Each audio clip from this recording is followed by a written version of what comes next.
Mimi naitwa Profesa George Ruhago kutoka Chuo Kikuu cha Sayansi za Afya Muhimbili. Siku ya leo tumekuwa hapa kwa muda wa siku 3 na wataalamu mbalimbali. Kundi moja ni la wataalamu wenzetu kutoka Chuo Kikuu cha Harvard Marekani na Chuo Kikuu cha Boston Marekani. Pia Wizara ya Afya, Wizara ya Tawala za Mikoa TAMISEMI, Ofisi ya Rais TAMISEMI, lakini pia tumekuwa na wadau kutoka NASHCOP ambayo ni mpango wa kudhibiti ukimwi, lakini pia tumekuwa na TACAIDS na wadau mbalimbali kutoka hospitali zetu za mikoa na wilaya. Kikubwa ni kwamba tumekuwa kwa miaka takriban 5 iliyopita tunafanya utafiti juu ya kuweza kuhuisha huduma za afya, kwa maana ya kwamba kwa kuanzia kuisha, sababu ukimwi na magonjwa yasiyoambukiza umekuwa ukiendelea kuwa ndio unaochukua gharama kubwa katika utoaji wa huduma. Kwa hiyo tulikuwa tunajaribu kuangalia ni jinsi gani tunaweza kuhuisha hizi huduma zikatolewa kwa watu wengi katika gharama nafuu. Kwa hiyo mojawapo ilikuwa ni kujaribu kutafuta mfumo ambao kwa Kiingereza unaitwa activity based and management. Kwa hiyo tunajaribu kuangalia gharama za utoaji wa huduma, lakini mifumo inayotoa hiyo huduma na muda unaotumika na maeneo gani ambayo sasa huduma kwa mfano za magonjwa yasiyoambukiza na ya ukimwi zinaweza kuungana zikatoa huduma. Je, kuna mahali ambapo watumishi wanaweza kugawanya kazi, kuna mahali ambapo kuchukulia dawa pakawa pamoja, mahali labda pa kutoa baadhi ya miongozo ikawa kwa pamoja, ili kwa pamoja tuweze kutoa huduma hizi kwa gharama iliyo nafuu, ambayo moja itasaidia katika kipindi hichi ambacho duniani upatikanaji na ufadhili wa miradi ya afya umepungua sana. Kwa hiyo mbinu kama hizi za kisayansi zinasaidia kutoa taarifa ambazo zitaweza kushirikishwa katika mipango ya afya ili kuhakikisha mfumo wetu wa afya unaimarika na huduma zinaendelea kupatikana kwa gharama iliyo nafuu. Mapendekezo yetu ni baadhi ya maeneo ambayo yameonekana kwamba maeneo kwa mfano ya huduma za mama na mtoto zinaweza kutumika pia kupima wagonjwa wa sickle cell.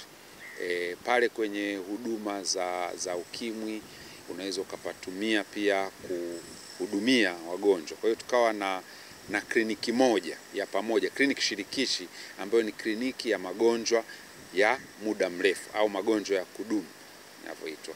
Kwa hiyo pale ukawa unaweza kupima ukimwi, unaweza kupima kisukari, unaweza kupima pressure na wote mkapewa huduma kwa pamoja.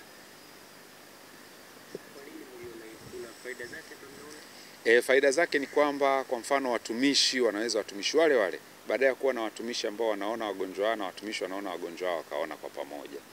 Lakini pia mfano maeneo ya kugawia dawa, baada ya kuwepo maeneo ya kugawia dawa tofauti yakawepo eneo moja ambalo lina toa dawa kwa pamoja, na mambo mengine mengi ambayo yanaonekana yanaweza kufanikisha bila ya kuongeza kitu chochote, lakini ukaongeza ufanisi na ukapunguza gharama. Naitwa Dr. Frida Ngalesoni na mimi ni daktari na mchumi na nimeshiriki katika tafiti hizi za kuonyesha wapi tunaweza kuwa na ufanisi zaidi na wapi ambapo tunaweza kupunguza gharama ili tuweze kutoa huduma shirikishi kwa wananchi wetu. Eneo moja ambalo tumeweza kuliangazia ni wapi sasa tunaweza wapima watoto wetu wenye ugonjwa wa sickle cell. Kuliko watoto kuanza kuwatafuta katika maeneo tofauti pale ambako wanaenda kupata chanjo, inakuwa ni eneo zuri sana la kuweza kuwapima watoto wenye sickle cell pale na kuhakikisha kwamba tunashika ugonjwa mapema na tunautibu mapema, kwa sababu usipofanya hivyo ndio kama vile unakuwa unaongeza gharama nyingi sana kwenda kutibu ugonjwa tayari ambao umeleta complication nyingine nyingi ukichelewa kukamata mapema.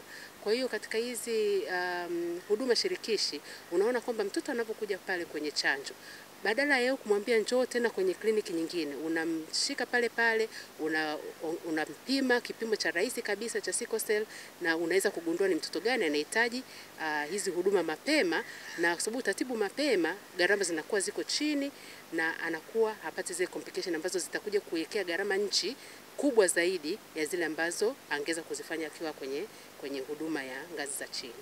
Chanzo cha hiyo majadiliano ilikuwa ni kwamba katika wagonjwa wenye ukimwi, kama unaona, ni kwamba baada ya kuanza kupata hizi matibabu za ukimwi au wagonjwa wanaishi kwa muda zaidi, lakini sasa wameanza kupata ugonjwa usioambukiza kwenye hao wagonjwa wenye ukimwi. So unakuta ni kwamba mgonjwa wa ukimwi amekuja kwenye kliniki ya ukimwi, lakini ana ugonjwa ya blood pressure au amepata sukari au mafuta ya damu kimeongezeka au anapata shida la moyo au saratani au anapata stroke. Sasa hiyo ndio ilikuwa ni chanzo cha kuangalia kwamba namna gani tunaweza kufanya kliniki ya ushiriki ili tunaweza kutibu wagonjwa. Hata tunakuta mgonjwa anakuja kwenye ugonjwa katika kliniki ya ukimwi, anaambiwa haya, ajili ya mambo ya pressure nenda kwenye kliniki kingine, ajili ya sukari nenda kwenye kliniki ya pili, ajili ya saratani nenda kwenye kliniki ya tatu. So tunaona ni kwamba pale katika primary care, kwenye mambo katika dispensary au health center au kwenye district hospital, kama tunaweza kuunganisha hizi services ziwe one stop clinic, kama tunasema chronic care clinics, then itatusaidia ku improve the efficiency, lakini pia itahakikisha kwamba wananchi wasipate shida ya kwenda kwa kliniki mbalimbali.